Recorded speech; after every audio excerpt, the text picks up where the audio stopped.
अस्सलाम वालेकुम and welcome to the pulse. मैं हूं आपका होस्ट शहजाद इकबाल। नाज़रीन, अब से चंद रोज पहले कैबिनेट ने जो है आरजीएसटी का ड्राफ्ट अप्रूव किया और इसके बाद उस ड्राफ्ट को नेशनल असेंबली और सेनेट में भेजा गया। इस ड्राफ्ट को जो है बड़ा तनकीद का निशाना बनाया है अपोजिशन ने भी और हुकूमत के इत्तेहादियों ने भी। इसकी क्या वजह है, इस शो में हम डिस्कस करेंगे।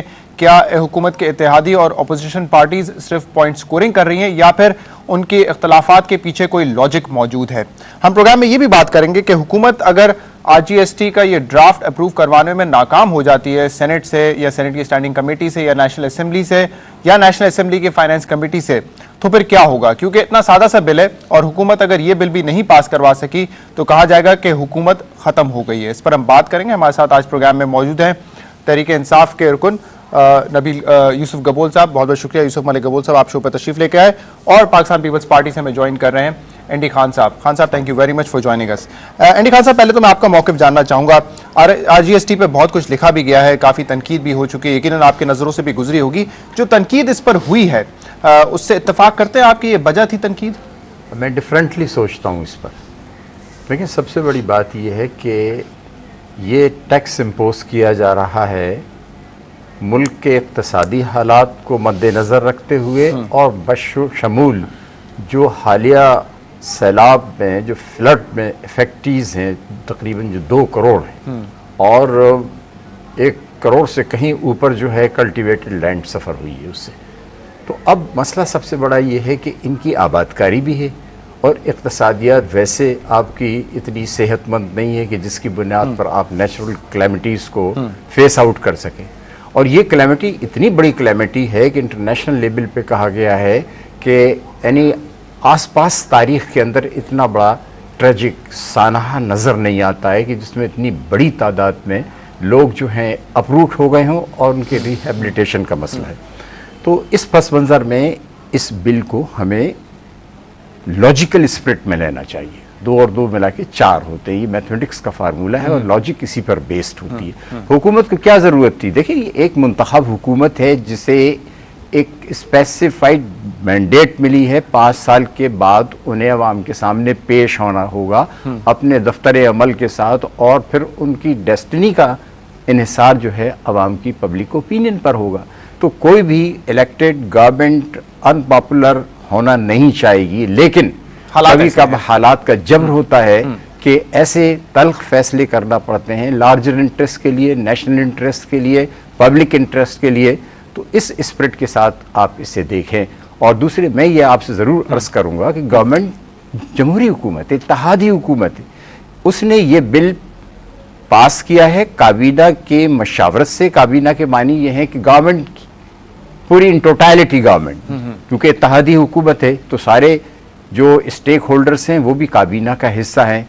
और इससे पहले प्राइम मिनिस्टर ने 4 सूबों के वज़राए आला को कॉन्फिडेंस में लिया था। He is on the record which is not denied, जिसके ऊपर कोई तरदीद नहीं आई। सीएम को लेना और जो बाकी असेंबली के अरकान है उनको कॉन्फिडेंस में लेना, ये तो अलग बात है ना।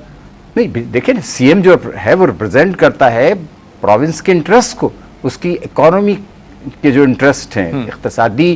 लेकिन प्रोविंशियल असेंबली में तो डिफरेंट पार्टीज बैठी हुई होती है ना, उनका तो पॉइंट ऑफ व्यू डिफरेंट हो सकता है। तो जभी तो इस बिल के वहां पास होने, काबीना से पास होने और 4 सूबों के वज़राए आला की मशावरत के बावजूद भी इसे ले कर दिया गया है पार्लियामेंट के सामने। ठीक है, यूसुफ साहब का मैं पॉइंट ऑफ व्यू ले लूं उस पर। जी यूसुफ साहब, आपका सवाल था कि आरजीएसटी के ऊपर।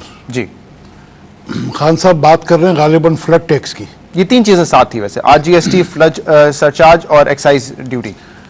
देखिए, आरजीएसटी जो है, रिवाइज्ड जनरल सेल टैक्स जो है, that is a form of VAT. वो हर तरक्की याफ्ता मुल्क के अंदर ये नाफिज हुआ है। रिटेल लेवल के ऊपर भी टैक्सिंग होती है। जैसे आप कमीज़ ख़रीदें, पतलून ख़रीदें, शॉपिंग करें, तो रिटेल लेवल के ऊपर इसके ऊपर वीएटी लगता है। तो टैक्स का बेस को ब्रॉड करने की बात है। तो हर गवर्नमेंट की तरक्की के लिए ये बहुत ज़रूरी होता है। सही। लेकिन अगर आप किसी चीज़ को लॉपसाइडेड कर दें, अगर आपके पास एक डंडी है, उसको आप एक सोटी को आप एक तरफ से पकड़ेंगे तो दूसरा तरफ उसका गिर जाएगा, झुक जाएगा।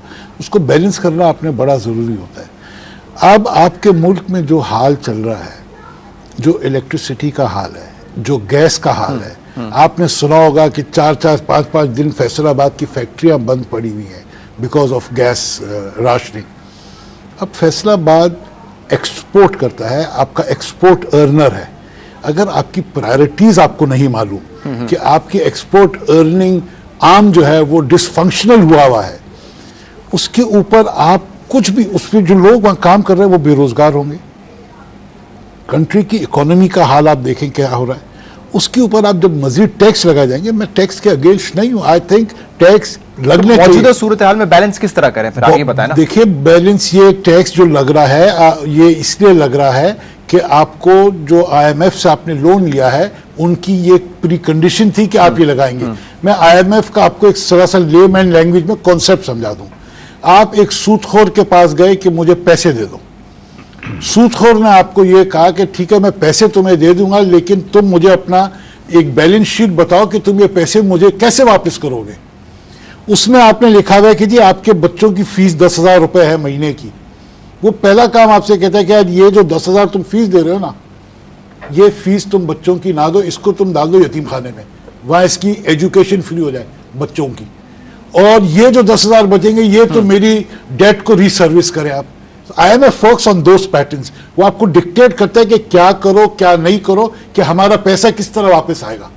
जब आप एग्री करके उनसे पैसे ले लेते हैं तो फिर इस किस्म की दुश्वारी होती है। वही वाली बात है, बच्चों को यतीम खानों में डाल दो और उसका पूछने वाला कोई नहीं, क्योंकि आपने टैक्स, वो जो डेट है उसको रीसर्विस करना है। तो कहने का मकसद ये है कि आदमी जब पैसा ले, गवर्नमेंट का एक काम है कि जो मेरी जो आवाम है ये पहले इतनी पिसी हुई है, इसके ऊपर हम रोज बिजली के ऊपर 6%, कभी 2%, कभी 4% बिजली हम बढ़ाए चले जा रहे हैं। आपके यहाँ सनतें नहीं बढ़ रही। सही, मुझे ये खान साहब से सवाल करने दें। फ्लड सरचार्ज को हम थोड़ी देर के लिए साइड में रखते हैं। ये जो RGST है और जो इन्होंने फरमाया यूसुफ साहब ने कि ये IMF की एक प्री कंडीशन थी कि हम आपको लोन देंगे जब आप ये फलाना रिफॉर्म्स लेके आएंगे, जिसमें एक ये GST रिफॉर्म भी था जिसको RGST कह रहे हैं। तो ये IMF की कंडीशन की वजह से ही ला रहे हैं या आप समझते हैं कि मुल्क की इसमें बेहतरी है कुछ? देखिए, मैं इन टोटलिटी इस इशू को डील कर रहा था, लेकिन उसे आप डिवाइड करके स्पेसिफाई करते हैं। मसला सबसे बड़ा ये, खुद गबुल साहब ने भी ये बात कही कि आप कर्जों की बुनियाद पर अपनी मईशत को चला रहे हैं। ये एक रियलिटी है, एक फैक्ट है। जब कर्जा आप ले रहे हैं तो उस कर्जे की वापसी का मुतबादिल तरीक़ा कार भी आपको इख्तियार करना होगा। वो क्या है? मैं खुद अपोजिशन से पूछता हूं, या जो लोग क्रिटिसाइज कर रहे हैं कि आप मुतबादिल बताएं। ये यानी अनप्लेजेंट है, ये तरीक़ा कार जो है नापसंदीदा तरीक़ा कार है जमहूरी निज़ाम में। लेकिन मुतबादिल क्या है? एक सवाल तो ये पैदा होता है, एक सवाल तो ये पैदा होता है। सबसे बड़ी बात यह है कि पाकिस्तान के टैक्स नेट के अंदर कितने % लोग हैं? पाकिस्तान की 18 करोड़ आबादी में से कितने लोग जिनके ऊपर वाजिबुल अदा टैक्स है वो टैक्स पे करते हैं? रिटेलर्स मनमानी करते हैं, लोगों को यानी अपनी मर्जी के मुताबिक जो है वो चीज़ें फरोख्त करते हैं, लेकिन उनके ऊपर टैक्स नहीं है। और कोई मुल्क जो है अरसे दराज तक जो है वो नहीं चल सकता है। तो ये इक़्तिसादी कंस्ट्रेंट है। खुद अमेरिका की स्टेट सेक्रेटरी ने ये कहा कि हम आपकी मदद करने को तैयार हैं, क्योंकि जिस हालात में आप हैं, जो जियोपॉलिटिकल आपकी पोजीशन है, तो अपने सर्वाइवल के लिए और अपनी हेल्थ के लिए दुनिया और खास तौर पे अमेरिका आपकी मदद करने के लिए तैयार है। कहना ये है लेकिन आपके लोग जब टैक्स देने पर आमादा नहीं है तो बाहर से इमदाद आपको क्या? यूसुफ साहब ये कह रहे हैं कि अगर IMF के हम प्लान में नहीं होते तो आपकी हुकूमत ये स्टेप नहीं लेती। नहीं, ये तो हाइपोथेसिस है, कयास आराइयों पे अगर और मगर पर नहीं है। नहीं, हाइपोथेसिस नहीं है। आप जब पैसा ले रहे हैं, ये उन्होंने कहा था कि आपको पैसा ठीक है, दिया जा रहा है। नहीं, मैं ये कह रहा हूं, नहीं, मैं ये कह रहा हूं कि अगर कर्ज आपने लिया है तो डिवाइसेस तो बताने होंगे कि आप किस तरह से वापस करेंगे। आपने मुतबादिल की बड़ी अच्छी बात की। मैं ये पूछता हूं कि भूख का मुतबादिल भी जरा बता दें आप। वो तो अपोजिशन से आप पूछ लेंगे कि टैक्स का मुतबादिल क्या है।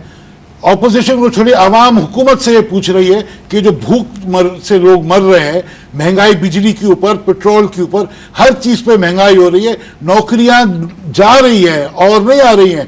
गवर्नमेंट कोई 50 प्रोजेक्ट्स नहीं लगा रही जिसके अंदर 4,000-5,000 लोग एम्प्लॉय होंगे हर शहर में। नौकरियां जा रही हैं, उसका भी जरा मुतबादिल गवर्नमेंट, ये तो गवर्नमेंट का काम है ना। मैंने अपने जी, ये एक मुंतखब हुकूमत